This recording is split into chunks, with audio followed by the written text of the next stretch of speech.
On dit beaucoup. Beaucoup. Quel a été le rôle de Jacques, fils de Zébédée, dans les 12 apôtres? C'est un emmerdeur. A-t-il bu dans la même coupe que le Christ et a-t-il été baptisé du même baptême?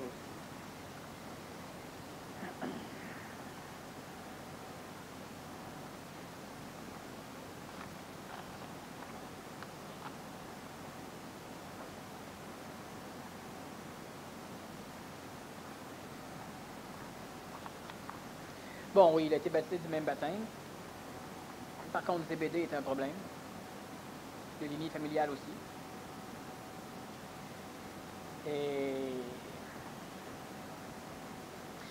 la majorité des apôtres étaient des personnages. Tous les apôtres étaient assez différents les uns des autres. Certains des apôtres, dont Jacques, avaient un petit peu d'animosité pour autrui, pour les autres apôtres.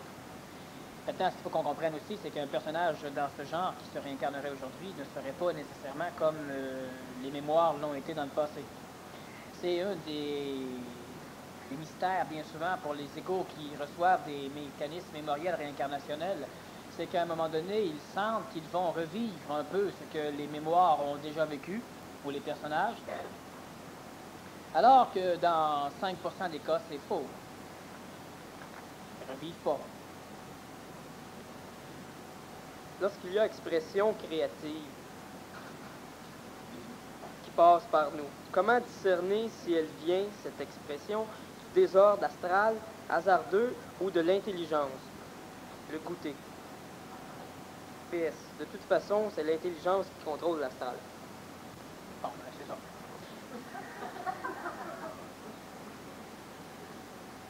Est-ce que les protons voyagent? Oui, les protons voyagent. Si un proton est divisé, est-ce que son énergie l'est aussi? Absolument. Rien ne se perd, rien ne se crée. Est-ce qu'il y a plusieurs chemins possibles pour arriver à ton avenir? Vu que le ton est souligné, oui, il y en a qu'un, le mien. Dans un avenir similaire où vous serez tous assis sur des chaises différentes, ah ben là, il y en a autant que d'individus qui vont y arriver. L'homme peut-il orienter son désordre dans la direction de l'ordre?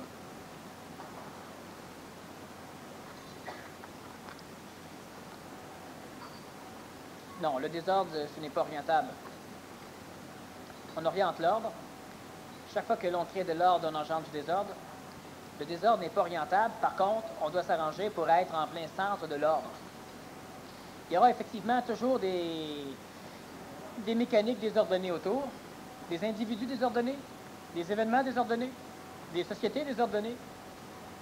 Tout le temps, toujours. On doit s'entourer d'ordre et s'arranger. Le phénomène de l'ordre est un phénomène pyramidal, comme l'est d'ailleurs l'évolution. Celui qui est le plus ordonné doit s'arranger pour être entouré de ceux qui sont un peu moins ordonnés que lui. Et il délègue. Tous ceux qui sont un peu moins ordonnés doivent s'arranger pour être entourés de particules un peu plus désordonnées. Et il délègue. Et cela, cette mécanique, elle fonctionne jusqu'au bas de la pyramide. La problématique, c'est qu'il y a des personnages qui sont manipulés par des facteurs astralisés qui leur donnent l'illusion qu'ils ont la possibilité d'atteindre des sommets qu'ils n'ont pas. Des personnages qui ont des illusions, qu'ils ont la possibilité de devenir quelque chose comme quelqu'un d'autre, ou de devenir quelqu'un d'autre. Si vous êtes le deuxième, si vous êtes le troisième ou le quatrième, vous ne serez jamais rien d'autre que le deuxième, troisième ou quatrième. À l'étape actuelle des choses, les paramètres, dans la majorité des cas, sont déjà définis. Tous ceux qui sont deuxième, vous resterez deuxième par rapport au premier. Tous ceux qui sont troisième, vous resterez troisième par rapport au deuxième. Ça veut dire quoi? Ça veut dire que travaillez comme vous voudrez. Dans l'échelle de la conscientisation, comme dans la majorité des échelons sociaux, ça ne changera rien votre sort. Sauf si vous êtes troisième pauvre, il y a un deuxième en haut de vous, un petit peu plus riche, puis il y a un premier en haut de vous, encore plus riche. Quand je parle de richesse énergétique. Je parle sur tous les niveaux, pas simplement au niveau de la structure financière. Si vous êtes troisième et que vous visez l'étape d'être deuxième, perdez votre temps.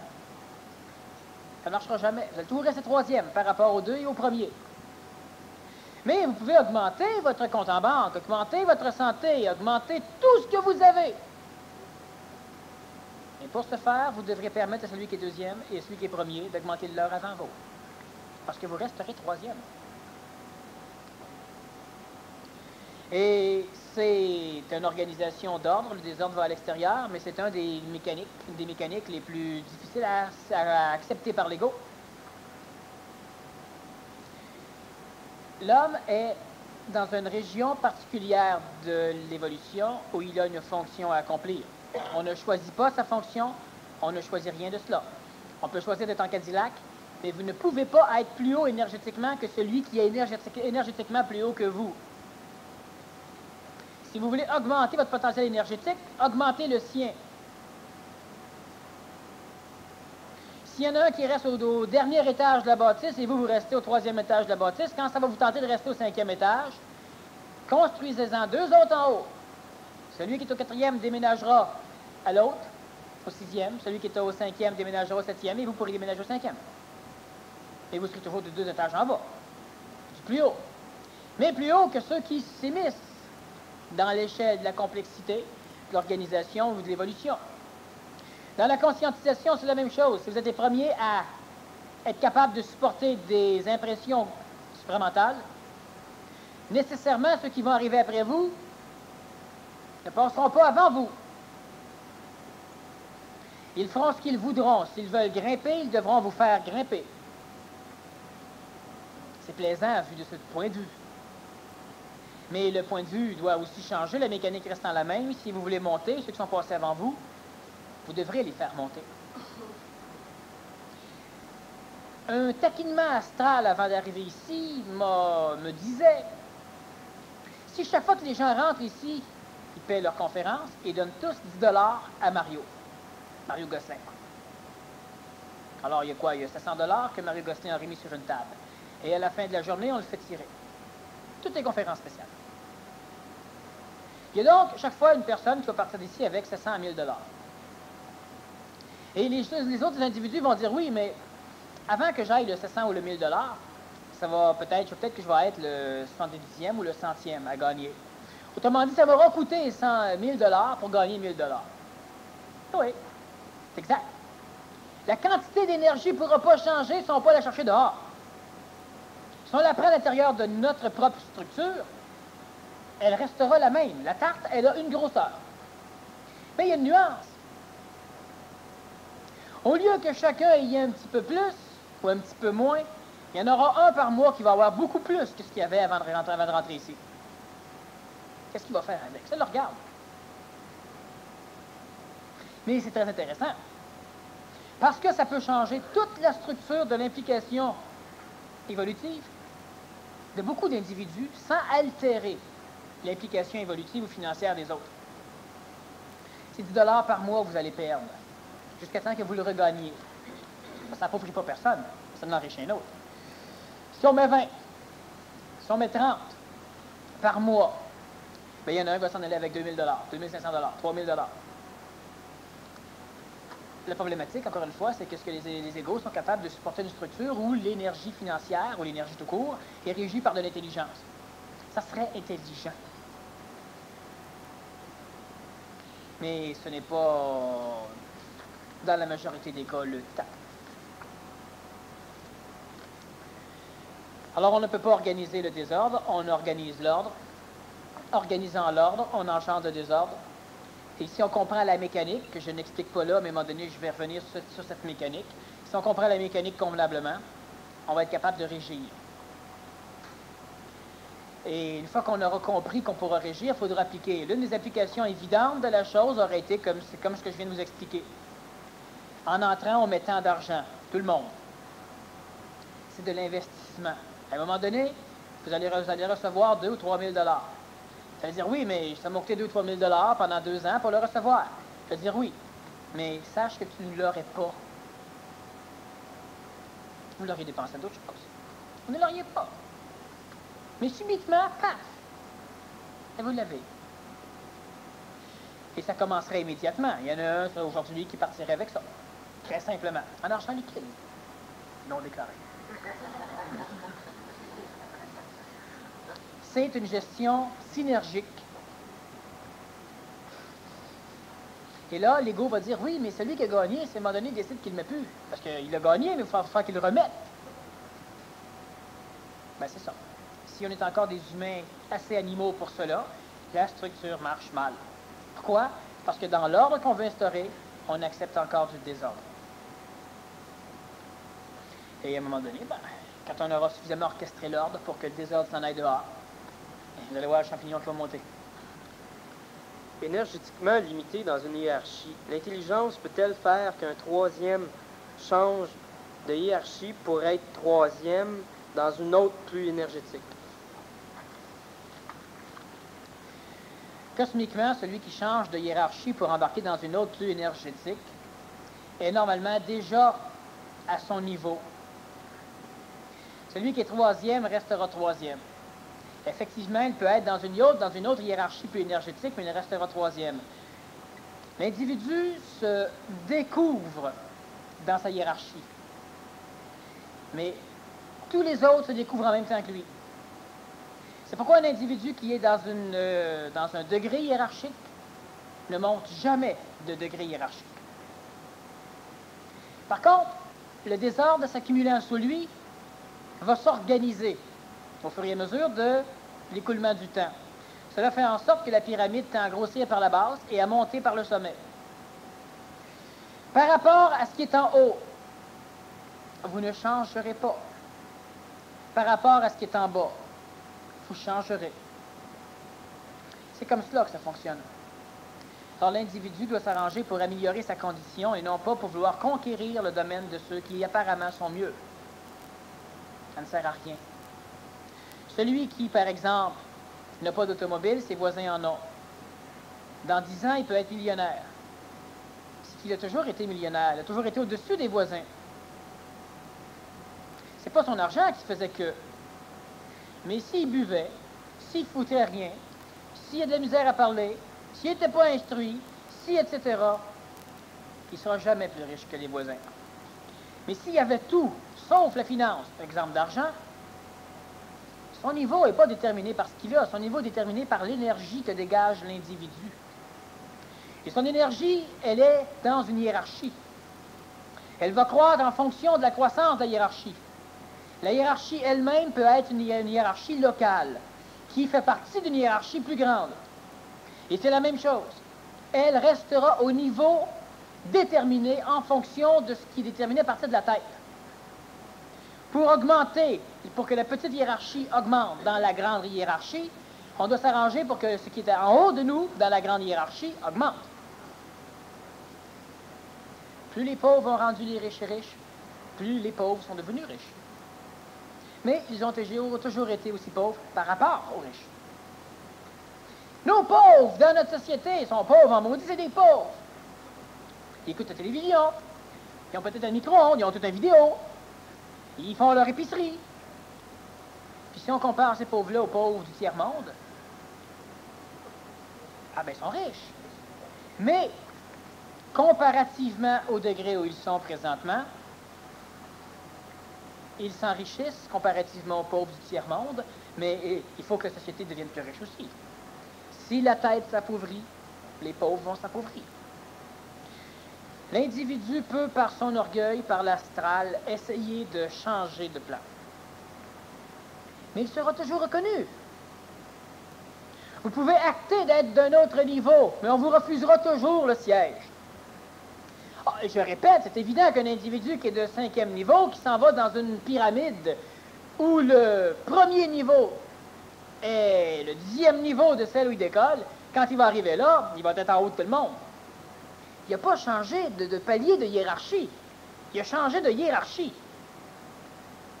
Le borgne qui voit d'un œil parmi ceux qui voient des 2 yeux devient un génie parmi les aveugles. Mais il n'a pas grimpé dans la hiérarchie. Il a changé d'échelle de valeur. Voilà, c'est pas pareil. Moi, si je suis le 25e, je m'en fous. Ce qui m'intéresse, c'est que les 24 autres sachent ce qu'il faut faire. Moi, exécuter. Je ne suis pas un imbécile. Je ne vais pas me reposer. Je vais exécuter. Si le 24e ne sait pas, c'est pas moi qui vais le déloger. C'est les 23 autres qui vont me mettre à sa place. Je serai reconnu. Alors, quelqu'un qui veut jouer le jeu de changer de hiérarchie, s'il n'est pas reconnu par les autres, il peut dire, ben la gang, c'est une gang d'imbéciles, c'est pour ça qu'ils ne me reconnaissent pas. Un imbécile reconnaît ce qui est plus haut. Il ne reconnaît pas ce qui est plus bas, comme étant plus haut. Moi, je m'en vais chez les témoins de Jéhovah, je m'en vais chez les Krishnas, je m'en vais n'importe où, puis je parle. Faites-vous-en pas, ils vont me reconnaître. Si à un moment donné, je suis devant un public ou avec des gens avec qui je travaille qui ne me reconnaissent pas, c'est qu'ils sont sans doute plus hauts que moi. Je ne parle pas de celui qui ne me le dit pas, parce qu'il est trop orgueilleux. Quand lui aura peur de moi, lui va parler contre moi, il me reconnaît, lui. Autrement dit, il me baptise. J'ai dit que personne ne se baptisait de par lui-même, et non. Très grande frustration de l'ego, puis très grand jeu de l'astral. Ah, ben moi, je suis plus puissant qu'il pense. Ben, s'il le serait, il l'aurait remarqué. C'est pas question de penser, c'est question de remarquer. Et au fur et à mesure que la tête se développe, toute la pyramide se développe. Il n'y a que de personnes, évidemment, qui dégringolent, parce que les autres, ils restent en bas, puis jusqu'à temps qu'ils trouvent leur chemin. Ils vont monter avec la pyramide. Mais l'individu ne peut pas fonctionner autrement. On ne peut pas orchestrer une organisation ordonnée avec un facteur de valorisation personnelle, avec un facteur de créativité personnelle. Ça ne fonctionne pas. On a fait une expérience de physique extrêmement intéressante à un PMC+, qui se passait dans une colonie de vacances, où on avait une grande corde, un grand câble, et on a placé des gens, la moitié des gens d'un côté et de l'autre, on a fait une ligne entre les deux, puis on leur a dit d'aller faire de la souque à la corde. Alors ça s'est mis à tirer d'un bord, puis à tirer de l'autre. Il y avait d'un côté des gens extrêmement forts, très désorganisés, et de l'autre côté des plus faibles, très désorganisés. Bien, les plus faibles sont ramassés à terre. Le deuxième coup, on a organisé les plus faibles. Ils tiraient tous en même temps. Bien, les plus forts sont ramassés à terre. C'est ça le travail. Par la suite, les plus forts ne sont pas cons, ils ont décidé de s'organiser. Bien là, ils ont replanté les plus faibles. Le fort gagne sur le faible. Le fort désorganisé perd contre le faible organisé. Le fort organisé gagne contre le faible organisé. Il y a un roi qui a déjà dit « J'ai plus peur d'un troupeau de moutons conduit par un lion que d'un troupeau de lions conduit par un mouton. » Mais c'est ça, l'organisation. Et l'organisation se fait entre des briques, entre des individus, entre des éléments. Entre des éléments qui sont capables de déterminer collectivement, dans leur conscience individuelle, la direction de leur effort, et par la suite accepter la monarchisation par l'intelligence de façon à ce qu'ils deviennent des outils efficaces d'expression et d'accomplissement pour qu'on aboutisse. Et l'aboutissement est rapide. Les disciples de Krishna sont plus riches que bien des gens parmi vous, parce qu'ils sont capables d'aller quêter sur le coin de la rue. Puis ils font une quête organisée. N'importe quel imbécile organisé est meilleur que l'intelligent ou le conscientisé désorganisé. Les valeurs personnelles, c'est de l'astral. La valeur collective, c'est de l'astral. C'est de l'intelligence qu'il faut aller chercher. On ne peut pas avoir une intelligence personnelle qui est différente de l'intelligence de groupe. On ne peut pas. Ça ne marche pas. Les valeurs, oui.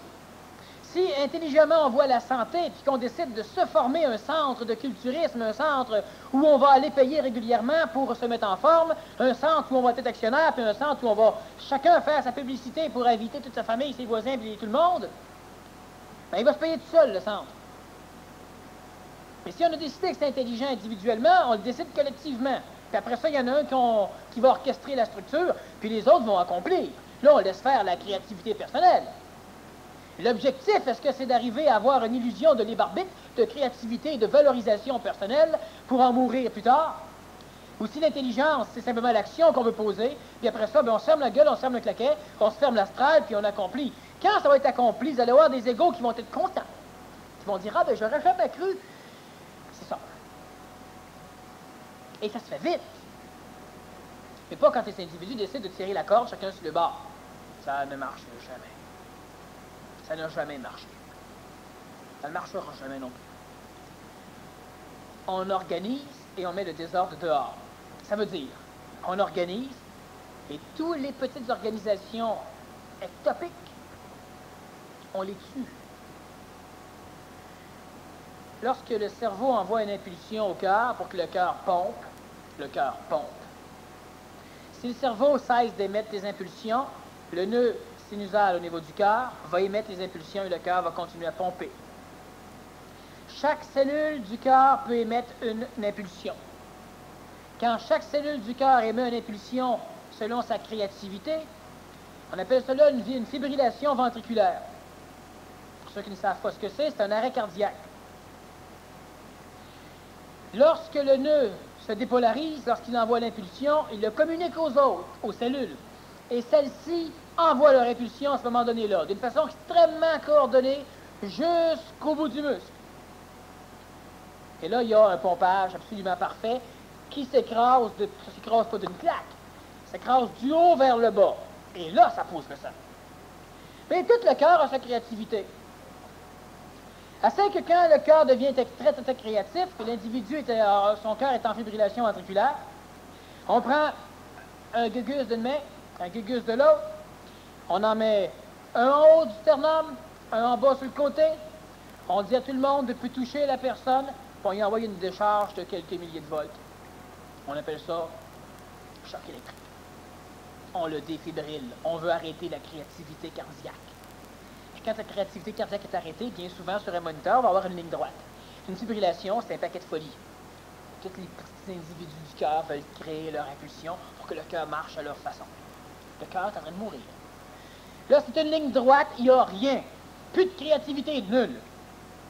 Là, après ça, on va soit mettre des médicaments, soit s'arranger pour ventiler le cerveau, s'arranger pour qu'un monarque renvoie une impulsion, puis la gang de câbles suive. L'objectif de chacune des cellules, ne pas mourir. Avoir de l'oxygène, de l'hydrogène et du dextrose.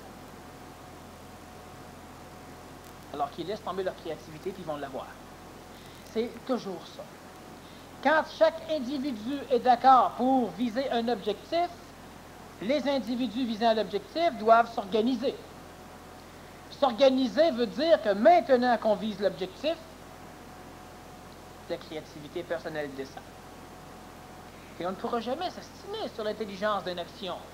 Mais les individus pourront s'astiner sur la couleur, sur la forme, sur le « encore moi ». T'es le seul qui le fait bien. Ah, mais je t'ai écœuré de toujours être le seul qui le fait bien. Mais disparaît. Sors. Rejette-toi. On va t'inciser et on va te mettre ailleurs. On ne peut pas avoir un individu ou un organe qui le fait bien et qui ne veut pas le faire. Pourquoi? Parce que veut pas par l'intelligence, on se fie sur lui. On se casse la gueule. La désorganisation reste dans l'organisation. Il y a le potentiel, mais on le met dehors. L'astral, c'est la même chose. L'évolution, c'est la même chose. La famille, c'est la même affaire. Vous commencez à évoluer. Qu'est-ce que vous créez dans votre famille? Le désordre. C'est immanquable. Alors, tous ceux qui s'organisent doivent créer une cellule. Une cellule doit créer un corps. Un corps sans maladie. On ne peut pas organiser le désordre. Puis l'intelligence, bien, quand l'individu est dans un palier, il peut changer de pyramide. Il faut faire attention. Dans la pyramide où il est, s'il n'est pas reconnu par ceux qui sont en haut, ou ceux qui sont en haut sont trop orgueilleux, ou c'est lui qui est trop orgueilleux et qui est convaincu qu'on devrait le voir à sa juste valeur. Égal, on devrait le voir à la valeur de son ego. Ah ben oui, mais là, ça dépend dans quelle pyramide il est planté. Quand un chef qui perd toujours ses batailles, il dit que c'est parce qu'on ne donne pas assez de soldats, parce que là, c'est à cause qu'on le voit mal, c'est... Ouais, ben, l'intelligence en haut dit on n'y en donne pas plus, il est fait tout tuer. Il s'en va dans une autre armée. Puis il perd. Qu'est-ce qui peut déterminer ce qu'il y a à faire? Serait-ce la manipulation? Plus on est manipulé, plus on a à faire. La manipulation détermine la qualité de ce qui est à faire, de ce qui est fait. dans ce qu'il y a à faire, manipulé par l'astral, le mental, etc. Dans une organisation, qu'est-ce qu'on fait? On se réunit tout le monde, on détermine ce qu'on veut faire, on détermine ce qu'il y a à faire, puis après ça, on partage les tâches. Quand ça c'est fait, tous les individus qui étaient là par leur intelligence, maintenant, ça ferme la gueule et accomplissent les tâches. L'individu ne devient pas un esclave. Nous sommes tous réunis aujourd'hui, nous décidons que nous voulons faire ceci ou cela. Alors on se met, on fait une grosse table, on fait une table ronde, puis on parle. Quand tout le monde est d'accord sur l'objectif, maintenant on détermine tout ce qui devra être fait. Puis on place l'échelle de valeur, qu'est-ce qui doit être fait avant, ceci, cela, cela. Quand tout ça est fait, celui qui connaît le plus les individus va dire, parfait, toi tu fais telle chose, toi telle chose, toi telle chose. Là, les individus n'ont plus rien à dire. Chacun devient un accomplisseur. Puis s'il accomplit, cassez-vous pas la tête. 2 semaines après, on vient, puis là, on décide où c'est qu'on prend des vacances. Puis là, vous les prenez si vous voulez. Qu'est-ce qui peut déterminer ce qu'il y a à faire? Dans une organisation, c'est la communauté, c'est le groupe. Dans une société, c'est la même chose. On décide qu'il faut cesser de polluer. Tout le monde est d'accord. On décide qu'est-ce qu'il faut faire pour ne plus polluer. Tout le monde est d'accord. Et maintenant, on décide. Parfait. Ta compagnie, tu commences à faire ça. Toi, tu fais ci. Toi, tu fais ça. Là, on n'est plus d'accord. C'est la valorisation personnelle, la créativité, l'idée de libre arbitre. La connerie. Imaginez-vous bien que l'énergie qui vous habite, si on vous taperait dedans pour vous faire dire ce qu'il y a à faire d'intelligent, vous en auriez long à raconter. La majorité, il y a une bulle dans le centre laryngé qui n'est pas éclatée, qui empêche l'intelligence de sortir. Vous n'auriez long à raconter. Après ça, il faut déterminer quelqu'un qui peut coordonner. C'est pas quelqu'un d'intelligent nécessairement, c'est un coordonnateur qu'il faut. Puis n'importe qui peut coordonner si les individus par la suite acceptent la discipline. On n'est pas manipulé, on a tout décidé qu'est-ce qu'il fallait. Mais le problème, c'est qu'un individu va dire « Ah non, non, ça, faut pas le faire. Ah, je le sais, c'est encore moi qui va le faire. » Là, on élimine un facteur très intelligent parce que l'ego pense que c'est lui qui va le faire, mais il veut pas le faire. Facteur humain. Le facteur de désorganisation dans l'ordre. On ne peut pas. C'est extrêmement, mais c'est merveilleusement simple. Simple, simple. Je m'y rapproche de cette simplicité depuis 1 an et demi. Depuis tout le temps. Mais là oui, je peux en parler. Il y a une simplicité, une façon de planter tout ce qui existe comme facteur de désorganisation. C'est la simplicité. La simplicité. Qu'est-ce qui nous dit qu'on a à faire ceci ou à faire cela? Premièrement, on ne pourra pas faire ce qu'on n'a pas à faire. C'est les deux jolies choses. Il faut juste pas s'en tête. Deuxièmement, on va savoir quoi faire quand ça va être le temps. Comment? Fiez-vous pas sur vos égaux. Fiez-vous sur rien. Mais vous allez voir. Et puis par la suite, eh bien, il faut simplement que les mentales puissent être capables d'autodiscipliner l'ego. Après ça s'applique. Mais c'est facile. La solution, elle pend au bout du nez de tous ceux qui se conscientisent. Elle leur tourne autour de la tête, puis tout ce qu'elle fait présentement, elle les fait chier, elle les enrage. Mais elle est là, la solution. De santé, financière, de liberté. Elle est là. Elle tourne autour de la tête de chacun, telle une belle aura ou un ange garchien. Elle est là. Il manque organisation, une égoïsation, ça veut dire plus de valeur personnelle dans l'accomplissement d'une tâche. L'intelligence va déterminer si vous acceptez de travailler dans la tâche ou pas. C'est autre chose. Et vous devez bien comprendre la nuance. C'est des mots d'ego puis chez vous qui sortent tout, mélangent tout, brisent tout.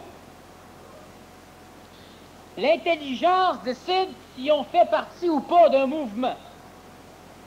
Quand on décide qu'on en fait partie, on prend le trou qu'on nous alloue. Si on dit « Ah ben moi, c'est pas ce trou-là, fait que je vais repartir la chose ailleurs pour avoir mon trou. » Ben vous êtes un imbécile, c'est tout. Vous aimez les choses compliquées. Vous aimez souffrir. Vous aimez payer pour. Vous aimez travailler comme des défoncés. Intéressant. Vendredi, je disais à Charles qui m'interviewait qu'on ne devrait jamais travailler. Travail pour moi, c'est génial. Non.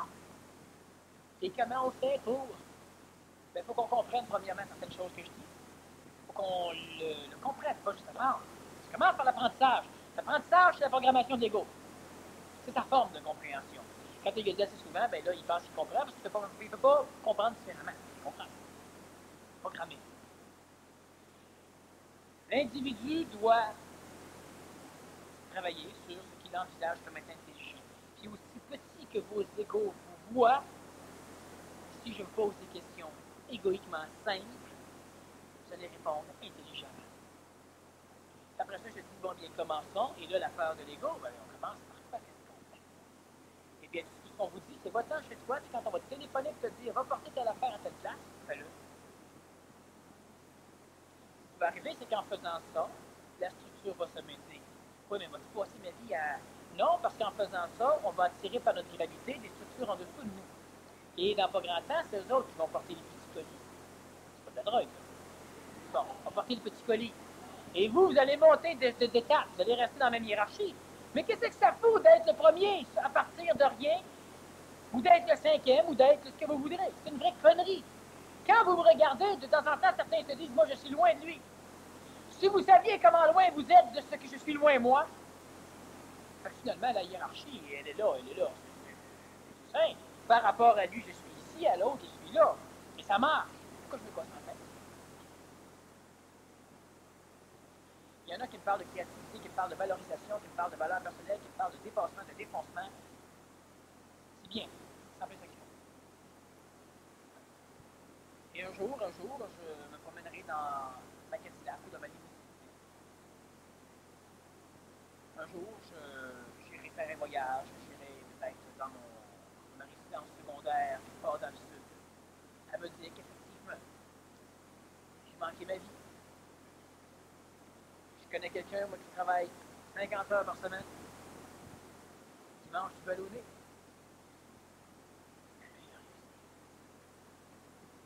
Lui, il se dépense, lui, il se valorise, lui, il mérite le peu qu'il y a. Chacun peut voir cette façon comme il voudra, mais il faut faire les choses simples. Je vais en parler. Ce n'est pas le temps là. Pourquoi? Parce que la dernière fois, j'ai parlé un peu plus de la structure financière qui est le début. Il y a toujours des égos qui viennent se plaindre. Non, mais il y avait rien que parler d'argent. Bon. Fait qu'à un moment donné, je vais parler d'argent seulement à ceux qui sont dans une énergie d'investisseur.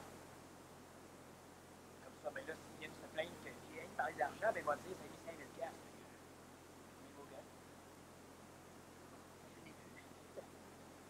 Ça va être évident par la bonne. Mais c'est évident que c'est simple. Il y a des trucs à éclater, des trucs dans les coups à faire vibrer, à faire briser. Mais c'est simple. Ça, tu l'apprends. Oui, c'est bon. La spontanéité vivante est-elle ce qui se rapproche le plus de la créativité réelle? Premièrement, il n'y a pas de créativité réelle. La spontanéité vivante, c'est bien compliqué à répondre. Pourquoi? Parce que la spontanéité vivante, pour bien des égos, c'est simplement leur créativité astrale, leur créativité égoïque. Je suis en train de faire de la peinture et j'ai une spontanéité vivante. Voilà, spontanéité vivante. Combien il y en a qui achètent des billets de loterie dans leur spontanéité vivante? Combien il y en a qui font des conneries dans leur spontanéité vivante?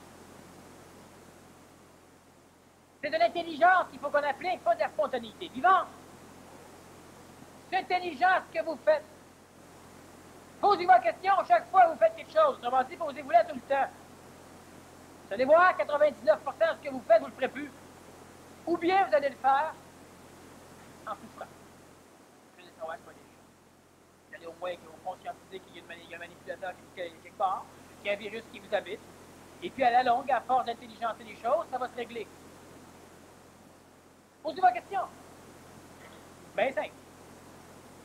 Vous chiolez, c'est intelligent. Ah ben oui, parce que il est manipulé, il ne comprendra pas que tu chioles ou pas. Fermez-la. Quel est le danger de la surénergisation? Ben, quand on est surénergisé, on parle pour rien. On donne de la marde aux autres, on devient hérétique sur tous les points de vue, impatient, peut devenir MTS, mais bien souvent, on devient malade. Et la surénergisation engendre l'organisation des structures atomiques de notre corps, de notre conscience. Cela s'exprime par un désordre effarant autour de nous de plus en plus grandissant. Et comment pallier à la surénergisation? Travailler? Non. Vivre? Oui. Vivre dans ce qui est intelligent pour nous de vivre? C'est ça. Sinon, la surénergisation engendre l'écœurement, qui peut s'éterniser, qui peut s'étirer longtemps. Si une structure contient le potentiel d'amélioration, on ne doit pas l'abandonner. Tant qu'on n'aura pas été capable de traverser, d'aboutir, d'exprimer toute la structure potentielle et consciente. Ça veut dire, si vous êtes quelque part, vous pouvez apprendre. Si vous êtes quelque part, vous pouvez fabriquer, que ce soit un emploi, que ce soit quoi que ce soit. Et c'est pas tout à fait à votre goût. Il y a encore à faire. Faites-le. Quand on avait commencé ça, l'idée d'intelligence, au moins pour les gens qui étaient adhérés. Normalement, on ne s'en va pas le faire ailleurs. L'idée d'intelligence. Cassons la gueule à tout ce qui n'est pas intelligent dedans. Avant d'aller ailleurs. Il ne faut pas le faire. Mais l'humain se fie à la désorganisation pour fonctionner. L'humain se fie à sa créativité, l'humain se fie à son astral, l'humain se fie à son libre arbitre, l'humain se fie à tout ça. Imaginez chaque feuille de l'arbre qui fait à sa manière, ben, il n'y aura même pas d'arbre, donc il n'y aura même pas de feuille. Présentement, qu'est-ce que le conscientisé fait? Chaque fois qu'il a la faculté de se prendre en main, chaque fois qu'il a la faculté de grandir, qu'est-ce qu'il fait le conscientisé? Il essaie de détruire l'arbre, il essaie de le mener à sa façon, puis quand il descend assez bas, il s'en va têter aux mamelles de ceux qui sont pas conscients. Alors, ça nous crée une vie où on est conscientisé, individuel et indépendant de notre part, toujours pogné à devoir s'allaiter aux mamelles de la société complète. Celle qu'on veut fuir, celle qui nous fait chier, celle qui nous enrage, celle qui nous écarte, celle qu'on trouve stupide, inintelligente et ceci, cela. On veut se rapprocher, puis quand on se rapproche un peu, ben, la créativité de chacun, les valeurs personnelles, la valorisation, crée des frictions, puis là, on démolit tout. Après ça, on va encore s'abreuver à la société contemporaine, celle qu'on enrage, celle qu'on excrète, celle qui, bon. Puis quand on revient, ah oui, mais ils sont supposément plus conscientisés, mais ils font rien de plus. Ils font rien de plus, c'est dedans. Ah. On attend tout après toi. L'organisation, ça se fait organisée. Puis l'organisation organisée, ça se fait quand il y a des personnes qui sont capables d'accomplir. On réfléchit avant, on accomplit ensuite. On ne réfléchit plus ensuite. Il y a un coordonnateur qu'on exécute. Et c'est formidable. On bâtit des bâtisses comme il y a l'autre côté. Il y a certaines personnes chez qui la vie intérieure semble plus importante que la vie extérieure. Elles vont de même se mettre en guerre avec d'autres personnes qui la valorisent, qui valorisent plus la vie extérieure. Question. La vie réelle a-t-elle quelque chose à voir avec la vie intérieure et extérieure, ou les deux ne sont-elles que des illusions du monde, de la mort, de l'âme, de l'ego, et n'ont d'importance qu'aux yeux de l'ego de l'âme? Il y a les introvertis et les extrovertis. Il y a celui qui trouve que la vie dans sa maison est plus importante que la vie à l'extérieur de la maison. Il y en a d'autres qui trouvent que la vie dans la maison, c'est plate en maudit, et c'est la vie extérieure qui est importante. C'est des illusions. Juste des illusions. Les deux vies sont plates. Super plates. On peut en privilégier une, puis après ça, on chante, on revient, puis on passe. Mais c'est une illusion. Peux-tu éclaircir ma conscience entre ce que certains appellent la vie spirituelle, la vie intérieure, la vie psychique? Y a-t-il des nuances ou est-ce pareil? J'ai l'impression que beaucoup de gens qui parlent de la vie spirituelle ou se disent spirituels ne parlent pas de l'esprit lié au plan supramental.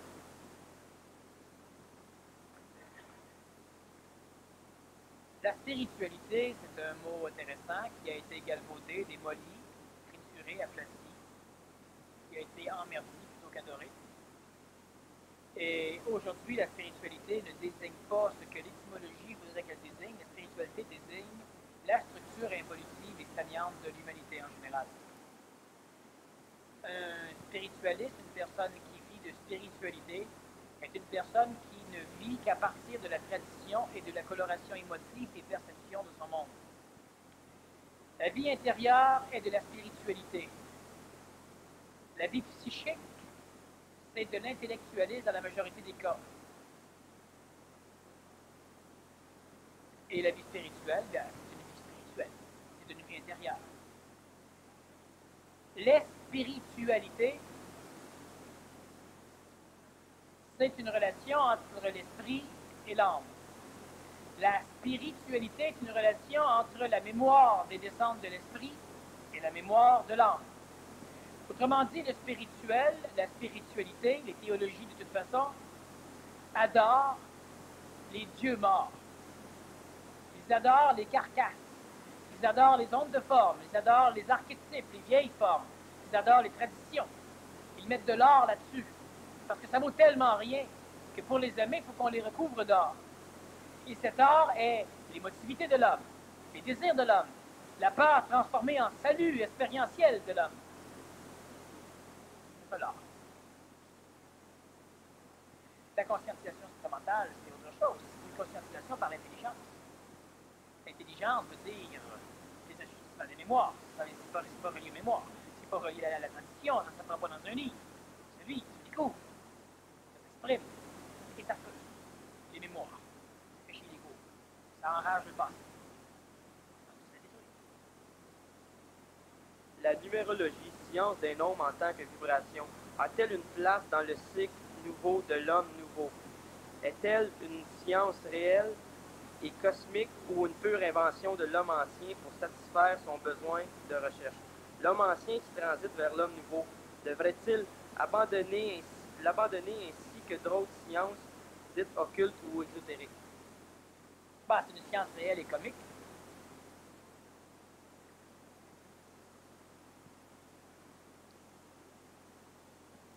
La numérologie, l'astrologie, la cartomancie, la cristalloskopie, toutes ces formes de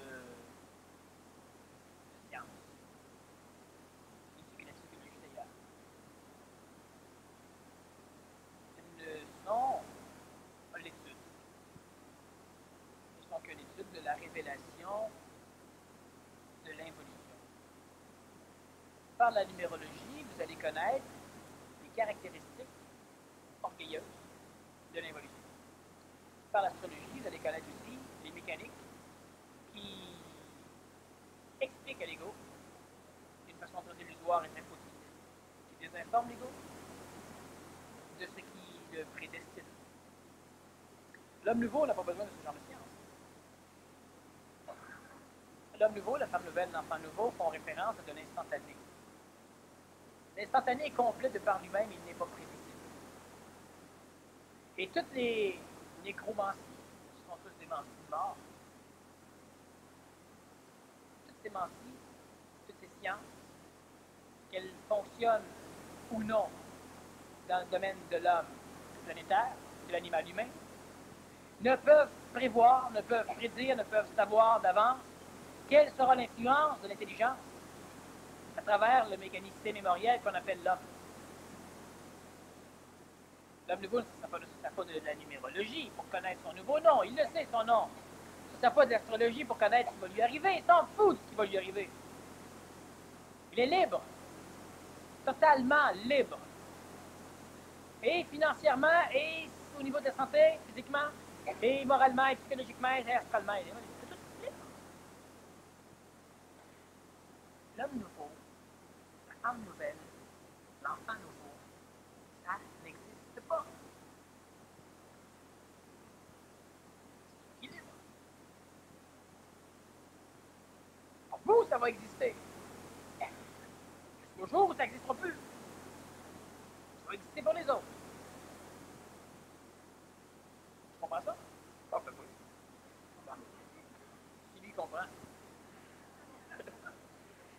Comme tous les langages qui ont été créés par l'homme sur la planète ne sont que des mémoires dans l'astral, donc du connu avec l'événement de l'homme nouveau. Y a-t-il un nouveau langage vibratoire qui traduira sans coloration l'expression individuelle vibratoire d'un être humain? Ce langage aurait-il son origine dans le plan supramental? Ben oui. Si l'ordre est une ordonnance, au même titre qu'une prescription ou qu'une loi, l'ordre a-t-il une fonction mécanique ou intentionnelle? C'est mécanique. L'astral, ses mémoires, son énergie s'expriment par le sang. Cela veut dire que dans le sang d'un corps physique, il y a des mémoires volatiles de l'âme et les mémoires individualisées de Et en l'ego. réalité, il y a les traces de ces mémoires transmises par le système endocrinien à travers le sang. Et si c'est le cas, quand il y a une transfusion de sang d'un individu à On un autre, transmet une partie des mémoires de l'âme d'un individu à l'autre.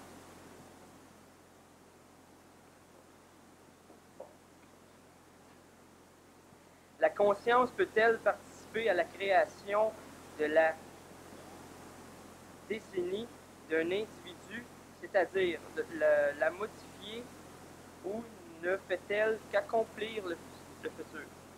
C'est ça. À quoi ça sert de donner ses organes à la mort? Est-ce que ça permet, C'est un pilionnage du monde astral. est-ce que ça permettait Oui. de se réincarner d'une certaine façon et ne pas aller dans le monde de la mort? Ça permet cela. On se réincarne à partir de nos organes, dépendant des organes qui sont transférés dans l'individu en question. On le colore et on le manipule. Puis en même temps, ça permet à ces corps-là de vivre une évolution plus rapide que s'ils devaient attendre de créer ces organes. Ça permet ça. À quelle vitesse se déplacent les mémoires?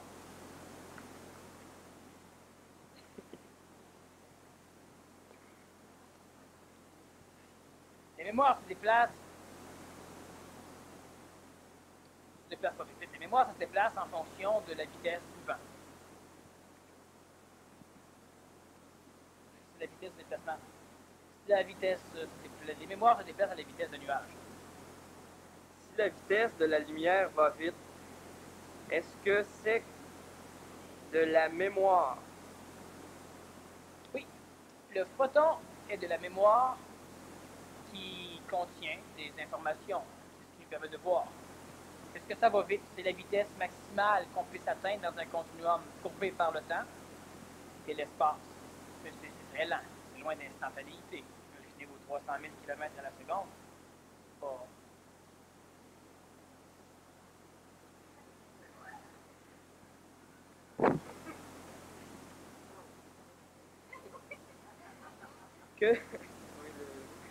Que doivent-ils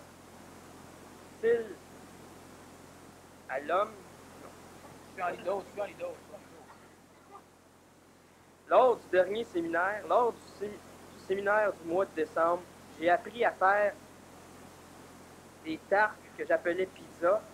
Il faut croire que je cuisine mal, car je n'arrive pas à digérer mes réincarnations du passé. Je ne vibre aucunement à cela. Pour moi, digérer le passé crée un vide qui ne ferait en sorte que je courberais le temps. Il me semble que je saute une étape, n'est-ce pas? Premièrement, l'individu a peut-être digéré plus facilement les choses qu'il pensait, alors s'il continue à vouloir digérer ce qu'il est déjà digéré, il a de gros problèmes. Ouais. Puis on ne saute pas d'étapes. On peut perdre la conscience de certaines étapes, mais on ne saute pas d'étapes.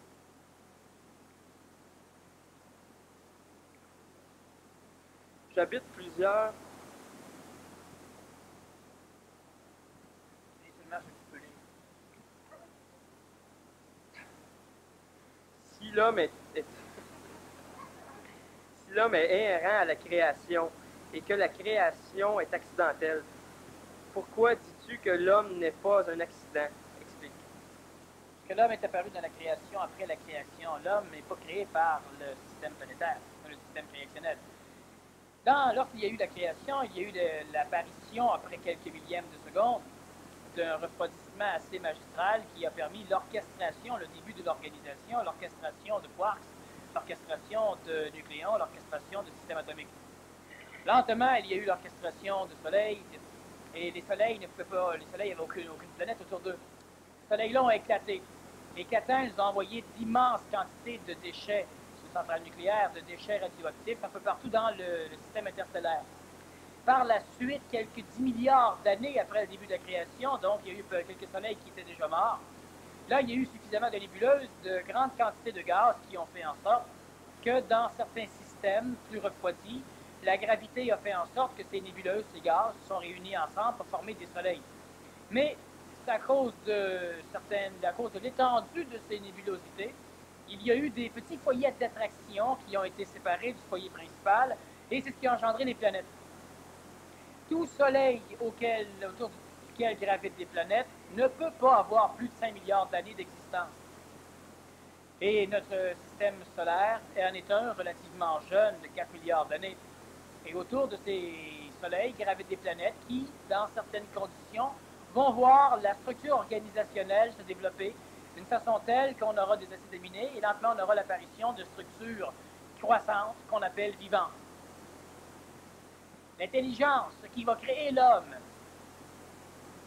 ce qui a engendré dans l'organisation animale une hypercroissance du système cérébral, c'est l'intelligence. Un contact énergétique entre des plans extraterrestres et même extragalactiques qui sont venus donner une tangente nouvelle à l'animal humain, pour engendrer une hypertrophie du système cérébral de cerveau. Là, l'homme est créé, ce que vous appelez vous-même. Et ça n'a pas été créé en même temps que la création. Ça arrive beaucoup par la suite. Et l'homme n'est pas accidentel, il est intentionnel. C'est un facteur de mémorisation expérientielle de toutes les conditions créationnelles. Il cumule l'énergie de la création pour la ramener vers l'instantané. C'est une chose. La grosse problématique dans l'évolution, dans la conscientisation, c'est que vu que l'évolution, l'organisation se fait pyramidellement du bas vers le haut étant un petit point, l'évolution amène de l'information, de l'énergie que l'être humain devra organiser, et l'information arrive dans une pyramide inverse. Plus vous allez vous conscientiser, plus il y aura d'éléments à organiser, à focaliser. Et ces éléments font en sorte que de temps en temps, lorsque le cerveau ne s'y prête pas encore, ou lorsque le système endocrinien ne s'y prête pas encore, eh bien, on parle de l'intentionnalité de l'homme, on parle de faire de l'argent, et on parle de ceci, on parle de cela, on parle de cela, on parle de cela, et finalement, l'humain arrive astralement à ne plus savoir, oui, mais qu'est-ce qu'on doit faire pour commencer? On doit tout faire, ce qu'on fait présentement. Mais une chose certaine, c'est que le premier objectif, j'en ai déjà parlé, je n'en parlerai pas trop, on y reviendra. Le premier objectif de celui qui se conscientise, ce n'est pas la conscientisation, ce n'est pas l'astralisation, ce n'est pas la légoisation, ce n'est pas la santé. Le premier objectif que devrait atteindre celui qui se conscientise, c'est la liberté. Uniquement. Être libre. On va y revenir. Mais c'est le seul objectif, très terre à terre et très supramental, que l'humain doit aller chercher. C'est tout ce qui peut lui permettre d'arriver à être libre. Sinon, dedans. Il touche, mais il n'est pas dedans. Y a-t-il une façon de voir les choses en dehors de la relativité, c'est-à-dire sans aucun point de vue, sans aucune illusion, sans aucun déplacement? Comment s'appelle cette vision? Non.